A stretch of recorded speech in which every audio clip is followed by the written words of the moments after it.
Pourquoi tu lances la truite de Schubert, là ? Bah, la truite, c'est comme les saumons, c'est pareil. Non, mais rien à voir.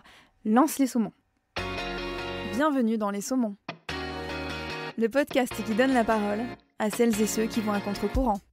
Nous pouvons effectivement faire progresser un respect de la planète en termes écologiques par les matières, en termes écologie humaine sur le fonctionnement des usines. Et puis j'irai même plus loin, moi c'est un point de vue que je défends toujours. Eux aussi ont le droit, de passer par cette étape de consommation que nous on doit effectivement réduire, mais qu'eux, pour le moment, ils n'ont pas grand-chose. Et le premier besoin, c'est d'avoir un job.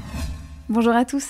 Je ne sais pas si vous êtes comme moi, mais de mon côté, je ne sais plus vraiment comment consommer. Est-ce que je peux encore acheter des vêtements et des objets à prix accessible sans brûler toute mon éthique sur l'autel de la consommation ? Comment ces produits sont-ils fabriqués et dans quelles conditions ? J'avais envie depuis longtemps d'interroger le dirigeant d'une grande marque sur ce sujet, mais je ne voulais pas d'un discours teinté de greenwashing. Or, il se trouve que j'ai la chance de croiser parfois dans ma vie professionnelle un dirigeant dont je connais l'éthique et les valeurs. Il s'agit de Jean-Luc Soufflet, le cofondateur du groupe ID Kids, qui rassemble des marques telles qu'Ocaidy, Jacadi ou Oxybul. À l'occasion d'un rendez-vous sur Paris, je lui ai donc demandé s'il acceptait de témoigner à mon micro. Il m'a répondu avec beaucoup de sympathie et de sincérité, sans aucune langue de bois, et j'ai pu découvrir les enjeux d'une entreprise telle que la sienne, et aussi des possibilités de concilier éthique et commerce. Je vous propose d'écouter sans attendre notre conversation. À très vite.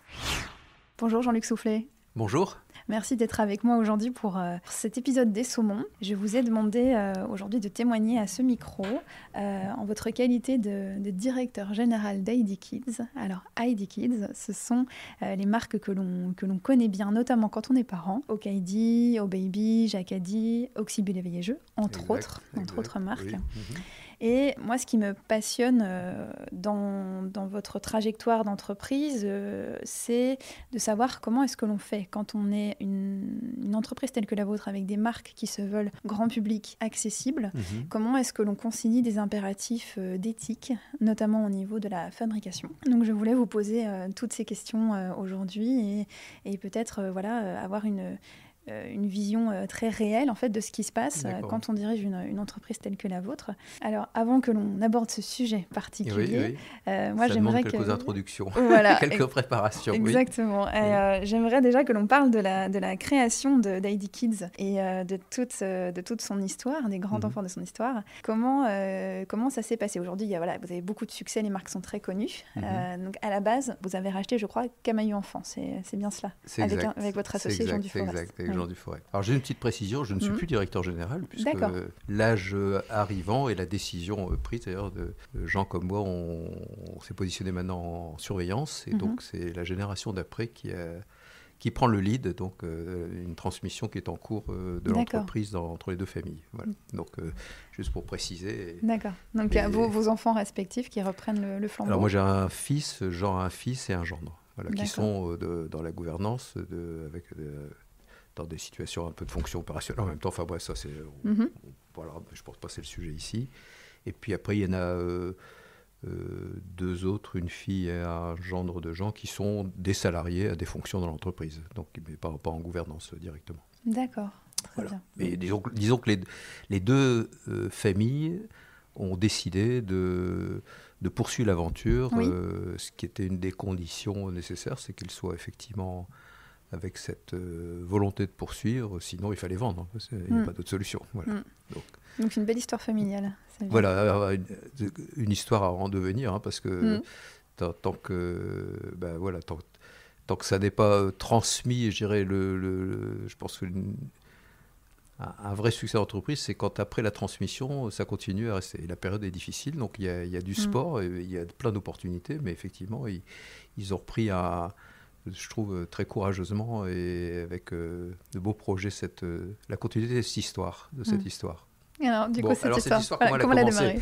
Comment elle a commencé ? Alors, ça va éclairer ce qu'on dira après sur la fabrication, puisque c'est le sujet que vous voulez aborder. En fait, Jean et moi, on s'est associés, on avait 50 ans. On se connaissait, on avait fait du scoutisme, on avait fait un certain nombre de choses ensemble, donc on se connaissait, mais on n'avait jamais travaillé ensemble. Et il se fait que tous les deux, pour des histoires de parcours personnels, on se retrouvait à un moment de la vie où il fallait faire autre chose. Et moi, j'avais envie plutôt de reprendre une entreprise. Lui aussi voulait redémarrer quelque chose. Et en fait, c'est lui qui m'a contacté en disant j'ai pas envie de faire les choses seul, est-ce qu'on fait ça à deux ? Et donc c'est comme ça qu'on a démarré. Et on a passé pas mal de temps, avec nos épouses d'ailleurs, à écrire ce que l'on voulait faire.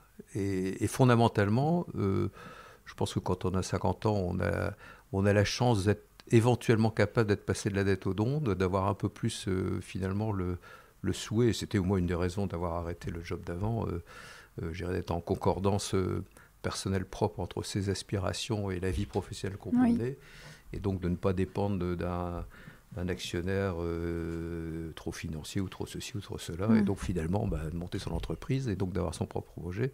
Jean était dans le même état d'esprit, notre culture scout, nos positions personnelles fait qu'on avait vraiment envie de se mettre dans une... le challenge, c'était pour nous dire on veut démarrer une entreprise en disant simplement où l'économie est au service de l'homme et pas l'inverse. Et on veut le faire en disant finalement dans le monde libéral ça doit être possible, donc on veut expérimenter ça puisqu'on est dans un milieu, on n'est pas dans le système communiste, on n'est pas dans un système dictatorial, dans le monde libéral, est-ce qu'on peut faire vivre une entreprise de ce type là? Et on a écrit ce projet avec on est parti à 4 avec nos épouses aux États-Unis, un coach qui nous a à la fois parce qu'on voulait voir un petit peu le commerce de cette époque-là aux États-Unis qui était en avance sur ce qui se passait en Europe. Et puis pour passer du temps avec le coach à travailler notre projet qu'on avait déjà écrit, qui prenait sur 3-4 pages, etc. Une vraie quête de sens, quoi. Voilà, et il nous a dit, tant que vous n'arriverez pas à mettre ça en une phrase, vous n'aurez pas la quintessence de ce que vous voulez faire. Et donc c'est à ce moment-là qu'on a écrit la phrase que... La mission. Entreprendre pour que le monde progresse au service de l'enfant qui grandit. Voilà.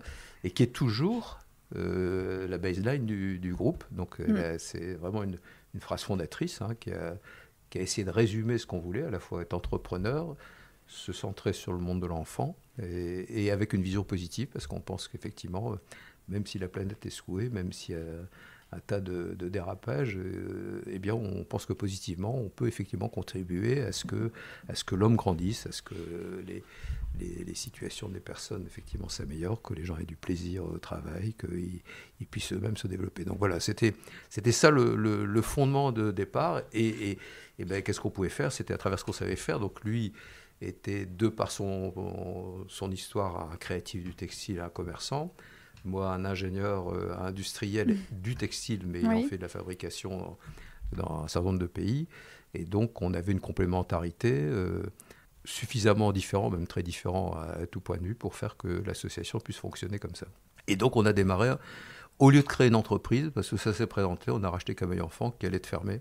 D'accord. De par les difficultés financières de Camaïeu. Voilà. D'accord. Et puis les marques se sont créées au fil de l'eau, au fil des années. Alors on avait créé Okaïdi, le mot d'Okaïdi et le nom d'Okaïdi a été créé avant qu'on rachète Camaïeu. On savait que c'était ça qu'on donnerait comme nom, parce qu'on savait qu'on ne garderait pas Camaïeu Enfant. On avait très vite la conscience que nous voulions aller sur l'espace de la marque. Alors pas dans le haut de gamme, on voulait effectivement rester dans la gamme accessible, mais pas être sur le basique où le seul argument du prix est celui qu'on peut mettre, je suis moins cher du moins cher, et encore moins cher du moins cher, et toujours moins cher de l'autre. Et donc, dans des choses qui étaient antinomiques pour nous, avec la possibilité d'être dans le respect global des personnes et de la planète. Parce que quand on est là-dessus, on n'a plus qu'une seule chose à faire, c'est tout serrer, tout contraindre pour effectivement obtenir le meilleur prix possible et même faire certainement des raccourcis qui sont tout à fait pas satisfaisants et inacceptables. Enfin bref.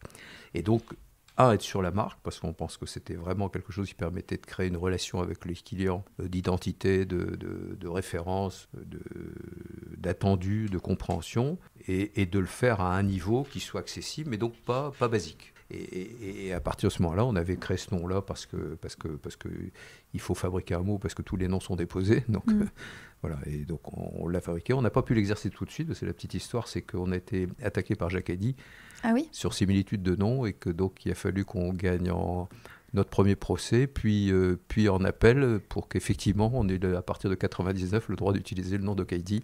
En ayant gagné les procès successifs. Ce qui est plutôt pas mal comme anecdote, parce qu'aujourd'hui, c'est l'anecdote, parce vous êtes on a racheté Jacques Eddy, on ne savait pas à ce Eddy. moment-là que ça serait comme ça, mais et c'est pas une vengeance. Oui, c'est bien de le préciser. Voilà, tout à fait. D'accord. Mais créer une marque, du coup, c'est aussi travailler sur le design des produits, et ce n'est pas que un positionnement. C'est aussi... sûr, fondamentalement, c'est l'offre, en fait. C'est qu'est-ce qu'effectivement on offre, comment comment cette offre est singulière, identitaire, comment elle a effectivement ses propres caractéristiques. C'est un enjeu permanent, hein, et c'est vraiment un challenge extrêmement difficile à tenir en permanence. C'est-à-dire comment on garde effectivement les marqueurs et les marquages de la marque, hein, qui font qu'elle est identitairement reconnue et qu'en même temps, elle évolue dans l'air du temps. Pas dans la mode, hein, on n'a pas le droit de dire dans la mode chez nous, c'est au sens, on fait pas des produits de mode, la mode ça passe, c'est pas du tout, puis c'est antinomique avec ce qu'on veut faire sur le durable, mais par contre il faut être dans le goût du temps, on n'est pas à contre-temps, voilà, donc c'est très subtil, c'est un travail, je dirais, permanent qui se renouvelle tout le temps, parce que les collections ça bouge tout le temps, il y en a plusieurs, c'est pas 2 par an, hein, c'est des successions de thèmes. Oui, parce que ça, on voit le renouvellement dans les magasins. Donc c'est un des enjeux majeurs de nos métiers. Sa chance, c'est qu'on le maîtrise complètement, c'est-à-dire qu'on est créatif et gestionnaire de la fabrication et distributeur. Alors ça, c'est très disrupté avec les nouveaux modes de commerce, donc on en parlera peut-être après. Mais je dirais que c'était notre chance, c'est qu'on est dans un domaine où on a toute la ligne, et donc nous de la maîtriser et de savoir la faire grandir et la déployer. Ce qui était aussi assez marquant, alors là c'est mon œil de communicante, mais c'était, je vous en avais parlé à une époque, c'était votre identité visuelle et c'est votre identité de marque, très affirmée, très forte, avec un vrai univers qui en plus est assez enthousiaste, joyeux. Oui, voilà. Je crois que vous m'aviez expliqué que vous avez intégré une équipe vraiment complète à Roubaix, à votre siège, pour travailler là-dessus. Oui, comme si on pourrait dire comme si on avait effectivement une agence de com. Une agence de com chez nous, quoi. C'était effectivement l'outil de travail de Jean pour effectivement faire que tout lui, son sens artistique, c'est l'âme effectivement de ce produit, cette collection en termes d'exigence sur le respect des marqueurs et de marquage, ce qui fait des fois souffrir parce qu'il trouve que c'est pas toujours comme ça dans les produits qui sortent, hein, donc c'est là où l'application elle est toujours un peu difficile. Mais voilà, donc d'avoir effectivement cette espèce de pôle qui permettait d'avoir en face des équipes qui sont effectivement à la création d'une collection, dans toutes ces rigueurs qu'il faut aussi faire, parce que là il y a beaucoup de gestion, c'est un métier par rapport à la femme, au lieu de 4 tailles on en gère 14, donc c'est compliqué avec garçon, de la fille, du bébé, enfin donc c'est un plan de collection, c'est quelque chose qui est compliqué, et donc ils sont très absorbés par ça. En même temps, il faut qu'effectivement il y ait une véritable création de l'offre, et en même temps il faut qu'elle soit dans la marque. Donc c'est vraiment des métiers extrêmement pointus, très, très en tension, parce qu'en plus tout ça c'est sous une pression où tous les jours il faut regarder le chiffre pour voir si ça va. Oui, bien sûr. C'est le métier du commerce, on est dans ce style-là. Alors je vous racontais une anecdote tout à l'heure, hors micro précisément. On se dit, voilà, une marque avec autant de visibilité, autant de points de vente, à l'international aussi, on en parlera tout à l'heure. Forcément, il doit y avoir quelque chose qui ne fonctionne pas en termes d'éthique. Et le raccourci peut être vite fait, on peut se dire, ça ne doit pas être si bien fabriqué que ça, parce que ça reste accessible. Et donc, là, voilà, c'est là qu'on peut faire intervenir votre point de vue et comment est-ce que vous choisissez, comment est-ce que vous faites fabriquer vos vêtements et quel est le soin que vous apportez en fait à tout ça pour permettre aux gens, certes, d'avoir des bons produits accessibles et on puisse continuer à consommer chez vous et en même temps à satisfaire l'éthique qui est recherchée de plus en plus par les consommateurs. Oui, tout à fait. Alors, je suis très content de cette question. Il y a plusieurs étapes. Dès le début de nos fabrications, on a quasiment dû partir sur des pays asiatiques, c'est-à-dire des pays où les coûts de fabrication permettaient d'être dans un positionnement accessible. Donc ça, c'est clair. D'ailleurs, il n'y avait quasiment plus de fabrication de confection en France accessible. Enfin, n'existait plus. Enfin, c'est comme ça. Le métier textile, moi, je l'ai bien vécu puisque j'ai fait 25 ans d'industrie textile et finalement, sur 25 ans, je crois que j'ai passé 20 ans à fermer des usines. Ah oui. Donc, à conduire progressivement des fins de partie. C'est comme ça. L'ouverture de l'Europe, il ne faut jamais oublier ça. L'Europe qui est une magnifique aventure et bravo à ses fondateurs, à Monet, etc. Elle s'est aussi fondée sur le commerce, sur l'ouverture des frontières, pour qu'effectivement, c'est la priorité qui a été donnée, le consommateur ait accès à plus de besoins, puisse satisfaire plus de besoins. Et donc, on a réduit les droits de douane, etc. Donc, on a créé cette capacité à rentrer, et c'était très bien, mais du coup, ça ça a tué une compétitivité locale qui n'était plus capable de résister parce que les coûts salariaux n'ont rien à voir dans des pays occidentaux et des pays en développement. Donc il y avait ce phénomène-là qui était inéluctable. On n'a pas choisi, il n'y avait pas d'autres moyens pour...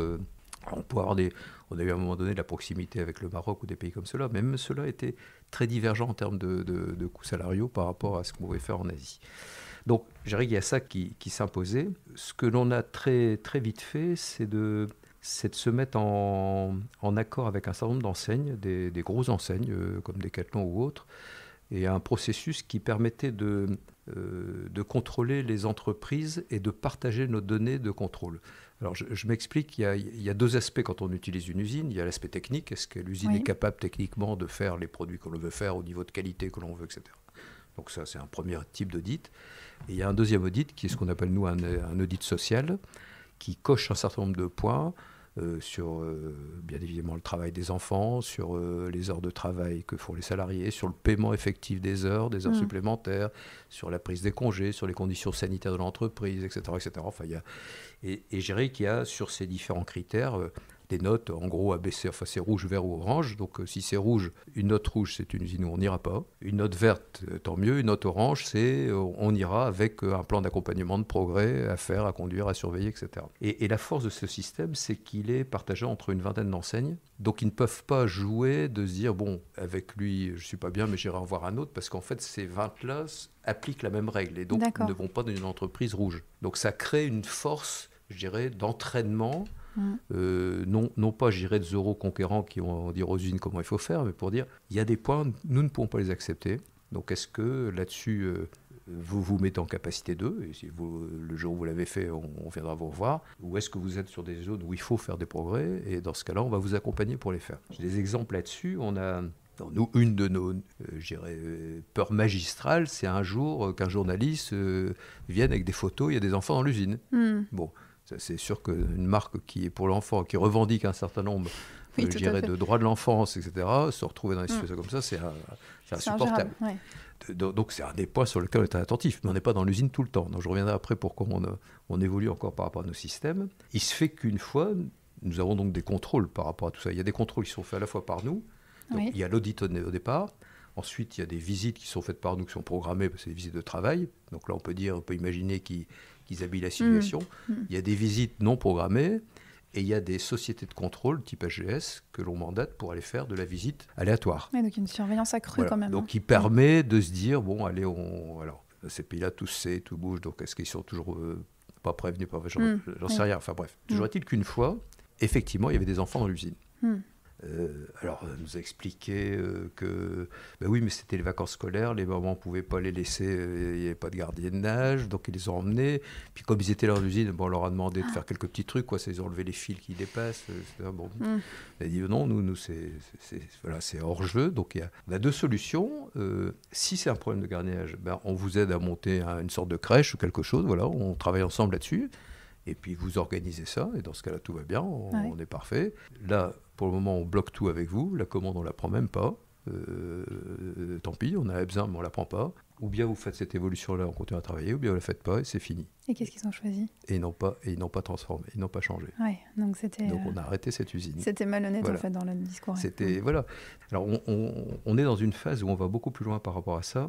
C'est ce qu'on appelle d'industrialiser nos processus au sens vraiment de la fabrication. On veut passer justement d'une méthodologie qui faisait que pour des questions de collection, de création, il y avait une forte pouvoir de décision de l'équipe créative sur les usines pour pouvoir effectivement avoir le produit qui correspondait au proto qui avait été le mieux fait par rapport à ce qu'elle souhaitait en termes effectivement de visuel du produit, de ressenti, etc., qui naturellement ne nous met pas en condition dans ce cas-là d'être dans la meilleure négociation avec l'usine possible, puisque c'est celle qui a fait le meilleur produit qui va prendre. Alors c'est une logique qui a du sens quand on est relativement petit.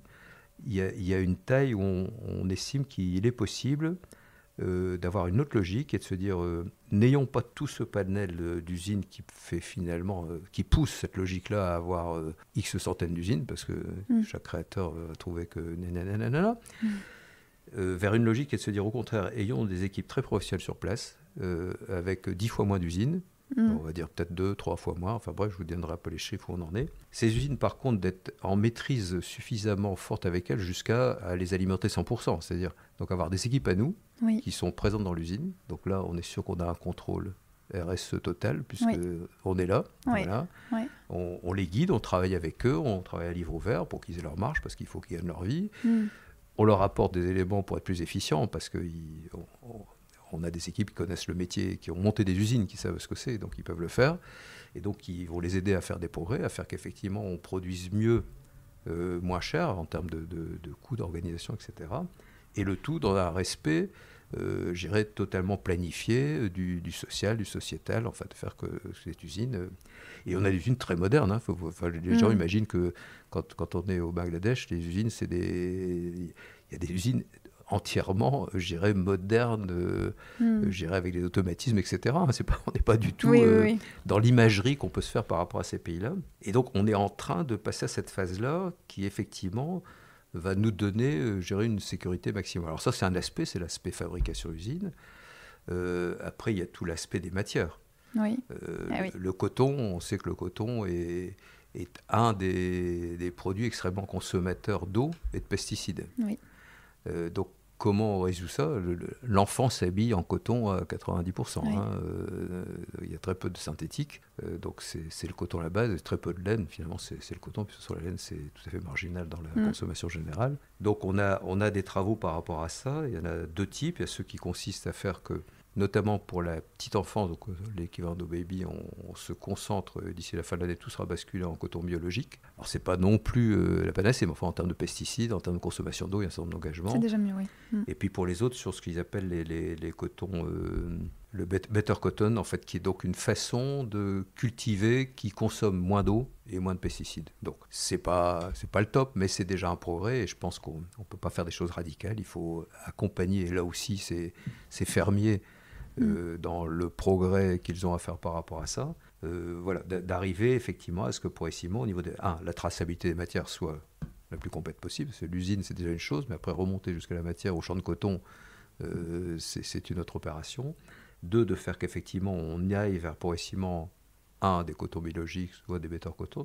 On a eu à un moment donné, je dirais, la chance, entre guillemets, d'être une cible indirecte d'Élise Lucet dans ses émissions sur un exemple de t-shirt qu'elle avait pris chez nous, qui était effectivement better cotton, où on avait utilisé la logique du better cotton, qui est une logique de masse.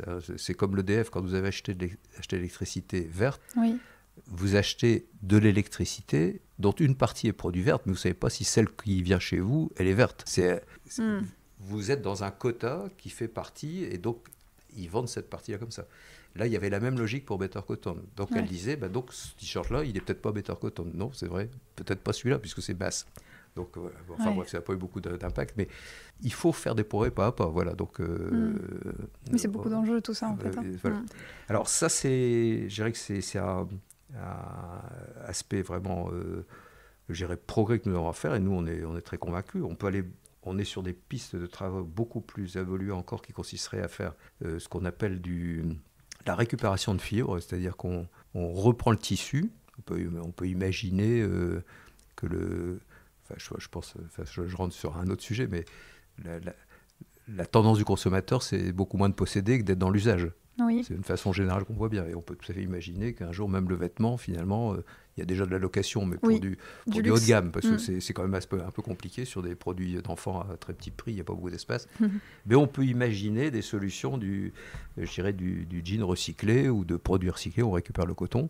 Et donc là, quand il récupère le coton, c'est vraiment aller redémonter le tissu pour aller rechercher la fibre, pas le fil, mais la fibre, et de reprendre cette fibre en partie remélanger avec du noble, parce qu'il faut mettre un peu de pourcentage pour que ça tienne, et refaire un fil, et donc quasiment refaire tourner 70% du coton sur une deuxième vie, une vraie deuxième vie, pas uniquement un usage de vente en seconde main, ce qui est aussi quelque chose qu'on a monté avec ID Troc, qu'il faut passer partie aussi j'ai là aussi des évolutions pour accompagner cette volonté de consommer plus intelligemment. Donc voilà, donc ça c'est un autre champ énorme, mais qui est purement en prototypage maintenant en fait. Il y a quelques petites marques qui en font, mais c'est des niches, donc c'est très peu, mais nous l'idée c'est vraiment d'avoir quelque chose d'assez lourd sur ce projet-là. Donc voilà, donc tout ça c'est des champs je dirais, de crédibilité qui font que nous sommes persuadés que nous pouvons effectivement faire progresser un respect de la planète en termes écologiques par les matières, en termes écologie humaine sur le fonctionnement des usines. Et puis j'irai même plus loin, moi c'est un point de vue que je défends toujours, si nous ne donnons pas la possibilité ou l'opportunité, alors il n'y a pas que nous, hein, ça peut être des avions, ça peut être d'autres choses, mais le textile est quand même une voie d'entrée dans l'économie qui est quand même assez basique mondialement, c'est comme ça, partie des premiers métiers, il ne faut pas de grosses machines, c'est des petites machines à coudre, enfin il faut des tables, voilà, il n'y a pas d'investissement énorme à faire quand on n'est pas dans la fabrication du tissu. Et donc si on n'offre pas ces possibilités d'emploi, qui créent donc finalement une ressource financière qui permet à ces gens d'accéder au premier niveau des besoins parce qu'ils ont un travail, donc ils peuvent du coup se nourrir correctement, se loger, se vêtir, etc. On crée finalement des espaces, je dirais, tellement tendus par rapport à nos pays riches et gavés qu'on le voit bien avec les phénomènes d'immigration qu'on voit maintenant, quoi. À un moment donné, ça ne va pas être une immigration, ça va être un raz-de-marée violent. Les gens vont dire, attendez, on va venir prendre aussi ce qui est pour nous, en fait. C'est pas, oui, c'est-à-dire que ces pays-là aussi ont besoin de richesse. Il faut les accompagner dans la création de richesse, dans le fait qu'effectivement, eux aussi ont le droit, je dirais, de passer par cette étape de consommation que nous, on doit effectivement réduire, mais qu'eux, pour le moment, ils n'ont pas grand-chose. Et le premier besoin, c'est d'avoir un job. Et effectivement, de pouvoir, avec ce job, s'équilibrer. Je redis toujours, on oublie toujours que en France, début du siècle dernier, c'est pas loin, il y a 100 ans, quand on travaillait dans la mine, on gagnait pas grand-chose et on faisait que ça pour sa vie et on terminait avec la tuberculose. Et puis qu'il y avait des enfants qui étaient dans la mine à 8 ans. Et maintenant, on donne des leçons à ces pays-là. Alors, je pense que pour l'enfant, on peut absolument pas accepter quelque chose. On peut pas transiger, bien sûr. Par contre, effectivement, accompagner... Et l'histoire du salaire n'a pas de sens. Enfin, parler du salaire petit ou bas, mais c'est le salaire relatif au coût de la vie locale, bien évidemment. Donc je pense qu'on a une vraie mission finalement d'accompagnement de ces pays-là quand on leur donne la possibilité de créer de l'emploi. Voilà, c'est pas, pour moi, c'est pas une fausse... c'est pas un faux dédouanement, je pense que c'est une vraie conviction que j'ai. Alors il faut bien le faire, naturellement, quand on voit les scandales qu'il y a eu, comme le Riacana, avec des usines scandaleusement empilées qui s'écroulent, etc. Mais forcément, on n'est pas dans ces usines-là. Par contre, ceux qui cherchent du strict bas prix, ils peuvent être dedans. Voilà, Donc c'est là aussi tout notre choix dès le départ, c'est de ne pas être dans cette bataille-là, de se positionner au-dessus avec une capacité par une marque de faire savoir ce qu'elle porte en termes de responsabilité, donc pour le consommateur d'accepter pouvoir faire des choix qui a un prix un petit peu plus élevé et donc d'être finalement en cohérence aussi avec ses propres choix. Parce que si finalement je dois résumer, le système de consommation tel qu'il a été mis en place depuis des décennies et qui nous permet de nous payer des choses, de jolies choses à prix abordable, fait que l'on ne peut plus s'affranchir de faire fabriquer effectivement dans des pays en développement. Oui, alors ça bougera peut-être d'ailleurs. Peut-être que ça bougera, parce que les salaires montent aussi dans ces pays-là. Oui. Peut-être que nous, on va aussi revenir de par les automatismes, par un certain nombre de choses, à des solutions dans des pays développés. Bon, c'est pas tout de suite quand même, il ne faut pas trop se faire d'illusions quand même. Mais en tout cas, les entreprises ont cette responsabilité derrière. C'est-à-dire que nous, en tant que consommateurs, on peut aussi un peu lâcher cette pression, avec cette pression écologique de dire oh là là, il ne faut surtout plus consommer de vêtements accessibles. C'est soit on achète très cher et que ça dure longtemps, soit voilà. Vous voyez, on peut avoir cette pression-là. Néanmoins, choisir. Ceux qui font très cher fabriquent aussi en Asie. Et voilà, effectivement, c'est pour une bonne partie. Oui. On ne peut pas citer les marques là, où on en a cité 2-3. Effectivement. Et du coup, c'est de se dire, par contre, en tant que consommateur, il faut qu'on choisisse les entreprises où on consomme, malgré tout. Et là, c'est là que ça entre en jeu. Et c'est là aussi la mission de l'entreprise, c'est de savoir communiquer sur ce qu'elle fait. Je pense qu'on n'est pas très bon là-dessus. Nous, on peut faire beaucoup mieux en termes de communication. Là aussi, on est trop imprégné de la culture du Nord, où on ne dit pas trop tout ce qu'on fait, où on veut être sûr que ce soit bien fait pour oser le communiquer.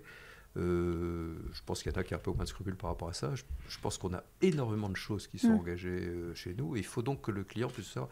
j'ai rencontré, je ne sais plus, dans une conférence, des gens avec qui j'ai expliqué un petit peu ça, et je disais, mais on ne sait pas tout ce que vous faites. C'est ça. On ne sait pas ce que vous faites. J'allais vous le dire aussi. Vous allez me le dire, voilà. Parce que, en fait, et on en est conscient, hein, mais oui. c'est difficile de le faire voilà, sans être donneur de leçons, il faut réussir. Et sans donner l'impression de faire du greenwashing. Et sans faire naturellement du greenwashing. Voilà. C'est ça le aussi. client, généralement, il voit assez vite quand c'est du oui, greenwashing. Voilà. Mais le côté mise en avant, là, on est une entreprise super éthique. Oui, c'est difficile le juste dosage. Il faut trouver le bon. Mais du reste, moi, si j'ai choisi de vous interviewer aujourd'hui, c'est parce que j'avais eu l'occasion de vous rencontrer dans un contexte professionnel et que je savais avec quelles valeurs vous dirigez l'entreprise.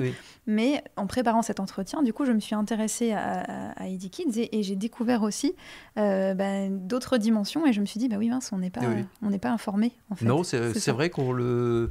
Enfin, on en est très conscient, hein, parce qu'on travaille beaucoup là-dessus. En plus, c'est sûr que maintenant, il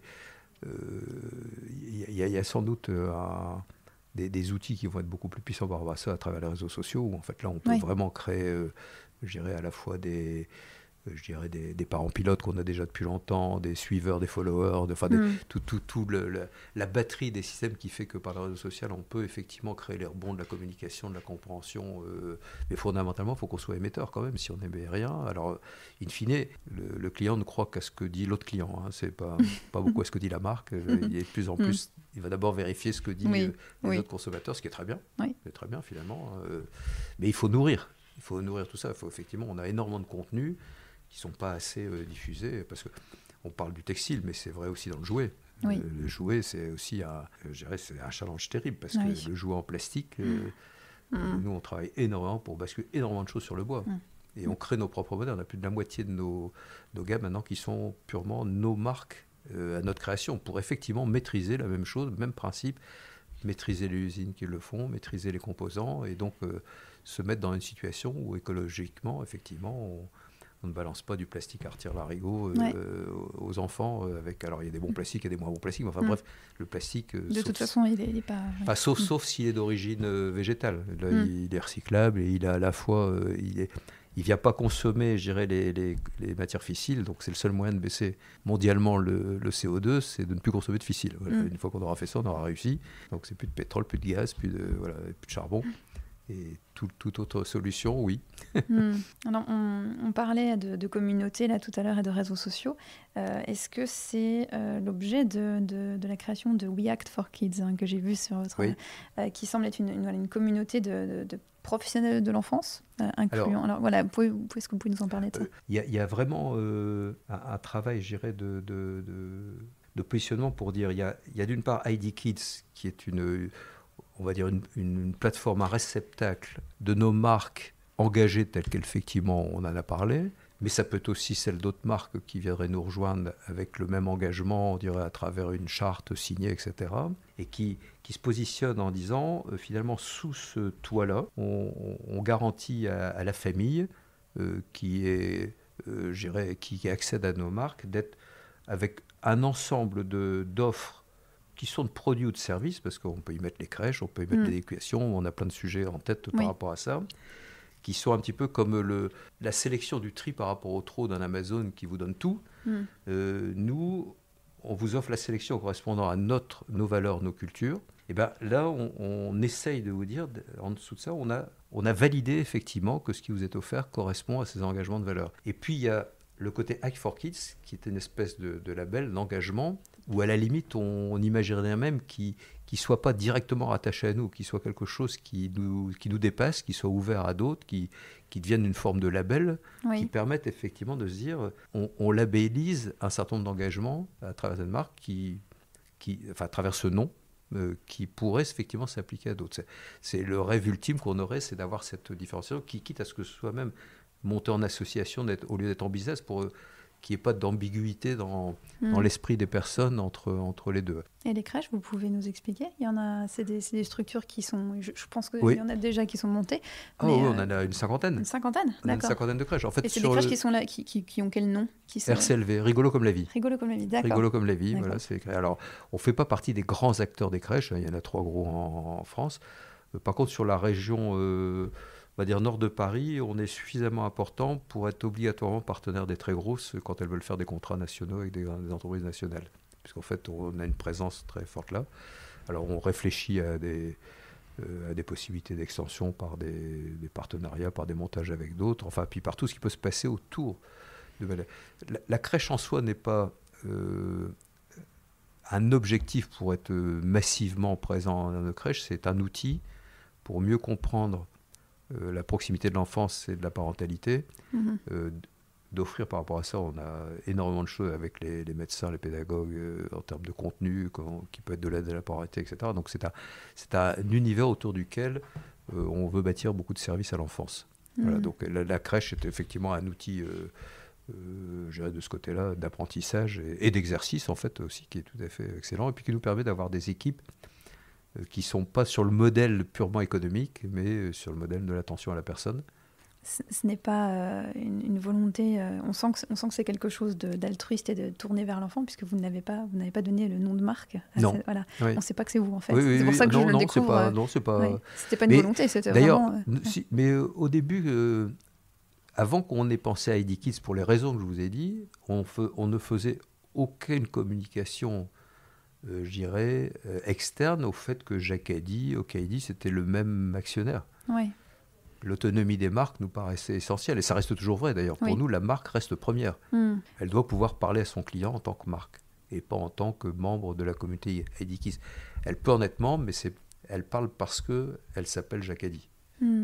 Et vous parliez tout à l'heure de votre fondation et de son implication à l'international. Alors justement, parce que vous m'avez dit on pourrait en parler, parlons-en. Expliquez-nous un petit peu justement ce que c'est. Alors en fait, la fondation a deux missions. Alors, c'était d'abord une fondation d'entreprise, maintenant c'est devenu un fonds de dotation de façon à pouvoir appeler aussi des fonds qui ne sont pas uniquement ceux de l'entreprise, puisqu'il y a des réglementations très précises par rapport à ça. Sa mission, c'est la fragilité de l'enfance. Voilà, c'est comment on accompagne des situations de fragilité de l'enfance. Et avec on a deux pôles d'ancrage. C'est soit les pays où on fait fabriquer, soit, quand c'est près de chez nous, dans les pays où nous sommes, mais là où on a des pôles de présence de nos équipes, soit parce qu'il y a des densités de magasins, soit parce que c'est près des sièges, ou donc on peut avoir aussi une action qui n'est pas que l'action qui pourrait être interprétée comme la danseuse du patron qui a fait sa fondation et qui finance tel ou tel machin, mais qui est celle où des collaborateurs peuvent être impliqués, apporter des projets liés à des associations, ils sont impliqués, etc. Donc on a un comité qui sélectionne tout ça, etc. Sur la partie pays en voie de développement, on a fait plusieurs choses, dont une dont on est assez fier, qui est d'avoir monté au Bangladesh. Je suis allé rencontrer Younous il y a au moins 7-8 ans, qui est donc le prix Nobel de la paix, qui avait fondé le microcrédit, la Grameen, qui était donc sa conviction et sa logique, c'est de dire permettons aux personnes d'emprunter des petites sommes pour monter un petit business qui leur permette de devenir autonomes. Voilà, donc son projet bancaire était dessus. Il s'est un petit peu brûlé les ailes quand il a voulu rentrer en politique, donc il a dû rabattre tout ça, mais le fond de son sujet était vraiment tout à fait passionnant, donc on était allé le rencontrer. Et on a monté un système qui était le suivant, c'est qu'avec les partenaires industriels où on fabrique au Bangladesh, nous avons monté un accord avec eux pour récupérer soit les produits qui avaient des petits défauts, enfin qui ne pouvaient pas être commercialisés, mais qui sont tout à fait portables, soit les chutes de matière, parce qu'il y en a quand même, il y a des compléments de matière, de faire que tout ça puisse effectivement, ils nous le redonnaient, c'est-à-dire qu'on le récupérait.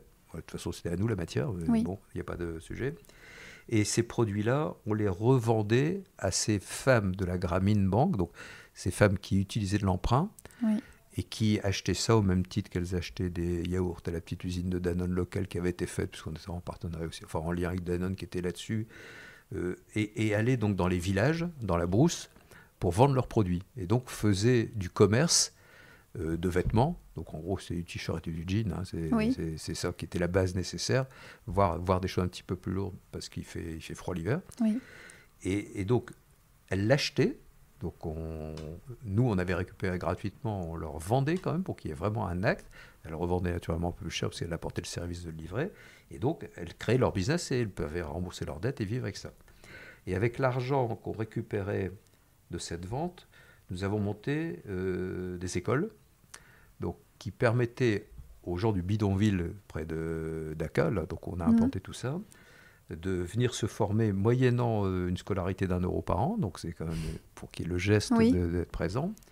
Et donc, qui s'était engagé, on a maintenant passé cette étape-là, à faire les 5 premières années de scolarité d'une école primaire. En fait, on apprend à lire, à écrire, à compter, plus des choses qu'on a mis parce que c'est symboliquement très important, du type la musique, par exemple. La musique, c'est réservé aux classes aisées au Bangladesh. Le fait de pouvoir le faire à des gens qui sont des bidonvilles, c'est un must. Ah oui. De pouvoir entrer, voilà, des choses comme celle-là. Et donc, on est maintenant sur la phase où on démarre l'étape suivante, c'est-à-dire les scolarités du niveau au-dessus. Et donc, on a, de mémoire, je vais dire les chiffres, parce qu'ils travaillent en 2 équipes. Il y a une école matin, une école après-midi. Hein, donc, ils font chacun 4 heures ou 5 heures, je ne sais plus. Je crois que c'est 600 élèves par année. Hein, donc, on en forme 3000 qui sont dans les 5 années de scolarité. L'assiduité des élèves, c'est 100%. Ah oui. Voilà, par rapport, là encore, à nos pays gâtés. Ouais. Mais c'est fabuleux. Alors, au début, quand on a monté ça, en même temps qu'on allait faire travailler les usines, on était perçus, quand nos acheteurs, qui sont un peu des témoins, quand ils voyagent, ils vont voir comment ça se passe, et ils suivent. Au début, ils se faisaient engueuler parce que c'était à cause d'eux que les enfants ne pouvaient plus travailler. Parce que les enfants qui ne travaillent pas, ils sont dans la rue. Et oui. Et donc, ils ont d'autres moyens de se trouver de l'argent. Ils ne sont pas les plus nobles. Non. Et donc, c'est là que ça nous a monté cette idée d'aller sur une scolarité pour qu'ils soient effectivement dans une situation d'eux, etc. etc. Et tout à l'heure, vous me parliez aussi des nouveaux enjeux du commerce globalement. Alors là, on est plus, on repart sur un regard plus économique. Est-ce que vous pouvez nous expliquer ces mutations profondes liées au digital et à quel défi maintenant est-ce qu'une marque de prêt-à-porter doit faire face? Je disais, je pense qu'il y a la conjonction de plusieurs choses. Hein. Il y a le digital au sens très large dans l'immédiateté que ça donne en termes d'accès, en termes de comparaison, d'offres, etc., etc. Donc il y a tout cet aspect-là. Il y a fondamentalement, je pense, une mutation beaucoup plus rapide dans les pays riches. Je ne généraliserai pas, je dirais de consommer mieux et donc moins. Pour commencer, moins et mieux, donc plus qualitatif, qui passe effectivement par nous on le voit très nettement, une courbe de chute de consommation dans le parti textile qui est depuis 2-3 ans. Enfin, on a vu les choses bouger dès 2018, mais là maintenant ça s'accélère violemment. Alors il y a une partie qui se transfère vers les compétiteurs du web, qui sont c'est un troisième élément qui a joué par rapport à ça, c'est que le système digital a permis, je dirais, de passer toutes les réglementations fiscalo-économico d'échange entre les pays. Parce que pendant tout un temps, finalement, on peut acheter un produit Amazon sans qu'il y ait de contraintes douanières, sans qu'il y ait, etc., etc. Plus des placements fiscaux qui les mettent... Enfin, des placements, je dirais, de leur société de telle façon que leur engagement fiscal était très très faible. Donc, créer une tension terrible en termes de compétitivité, parce qu'on n'a pas les mêmes accès, et on a des exigences qui fait qu'on sur site français, voilà, c'est comme ça, il n'y a pas que les Français, c'est vrai pour les Allemands, pour les Européens d'une façon générale. Donc, je dirais que ça a été une disruption extrêmement violente qui fait qu'en fait, il y a une vraie prime aux grands mondiaux qui, eux, sont des acteurs de la nouvelle économie et qui n'ont pas à tirer la mutation que doit faire un système qui est bâti sur le retail traditionnel, du commerce avec des magasins, du physique, de l'accueil, etc. Donc quand on fait digital, changement de comportement du consommateur, compétition mondiale exacerbée avec des puissances financières, hein, vous savez, qui sont supérieures à l'économie de certains États, hein, donc c'est tout à fait délirant à ce moment-là. Je dirais dans ce schéma-là, je ne pense pas que le commerce traditionnel va disparaître, mais quel va être le nouvel équilibre entre ce que permet ce petit outil-là, qui n'a que 10 ans, qui permet effectivement à la fois aux consommateurs de comparer, de choisir, de se préparer, d'acheter éventuellement ou de venir quand même dans le magasin. On ne connaît pas en fait jusqu'à où ça va aller. On voit que pour le moment il y a un transfert. Il y a deux choses, il y a à la fois moins de consommation et une partie de la consommation se transfère vers le système digital, quel qu'il soit. Alors à nous naturellement de savoir faire que notre offre soit aussi digitale. Donc ça c'est notre bataille, c'est de comment faire qu'on ait les deux, mais ça veut dire qu'on investit 2 fois plus. Et sur les deux systèmes par rapport aux autres. Il faut emmener nos équipes sur une transformation qui est de regarder le digital non pas comme un compétiteur chez eux, mais un allié avec eux, etc. Enfin, donc il y a tout un chantier aussi.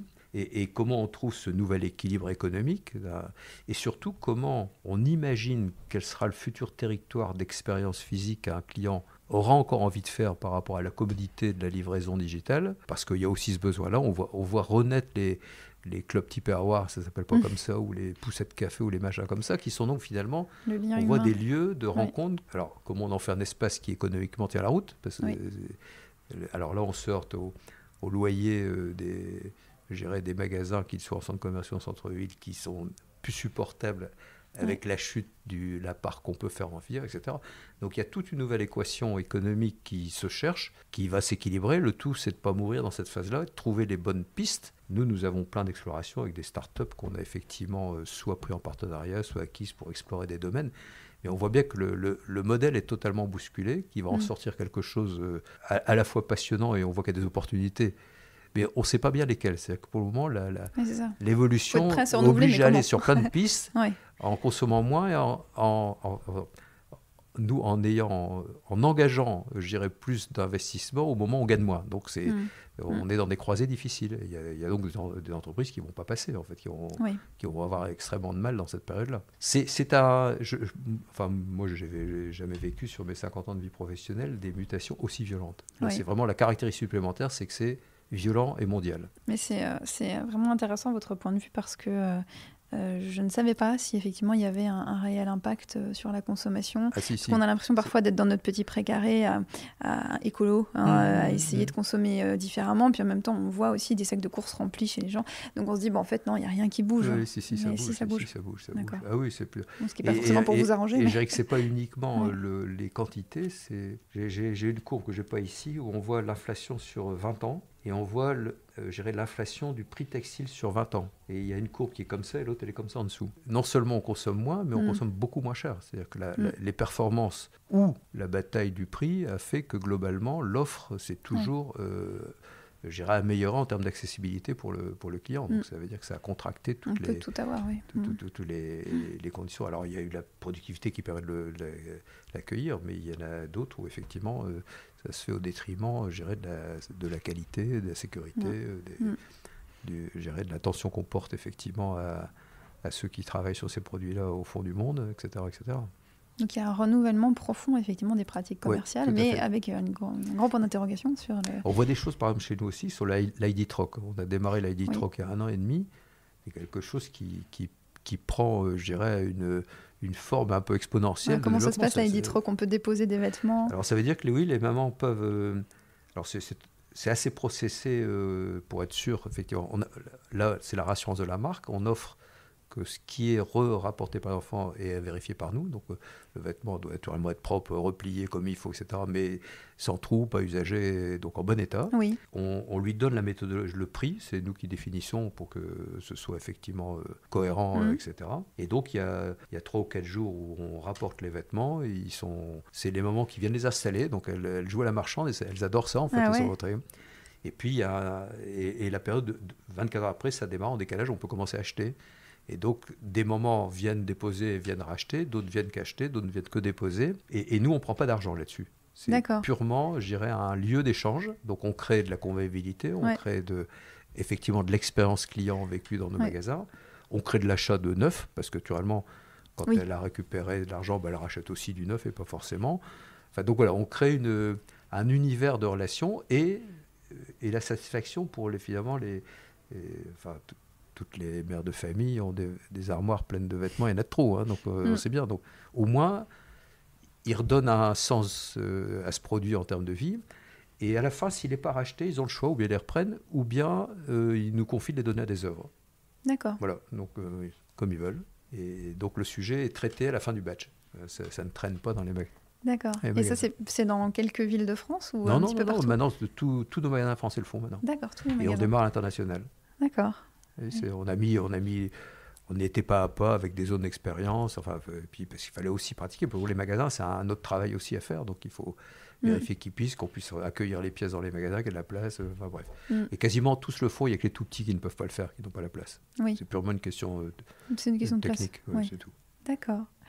Et merci pour Voilà. tout, Jean-Luc Soufflet. Voilà, écoutez, C'était vraiment intéressant. Oui, mais j'aime pouvoir dire nos convictions notamment par rapport à la production.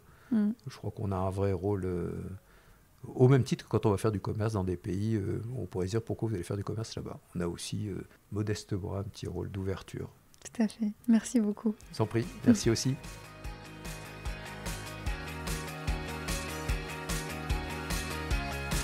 Je vous retrouve très vite pour un nouvel épisode des Saumons. Si vous aimez ce podcast, n'hésitez pas à le réécouter, le partager et à lui attribuer quelques étoiles. J'en profite également pour remercier Cyril à la bouvette, grâce à qui ces enregistrements sont possibles. À très bientôt et merci.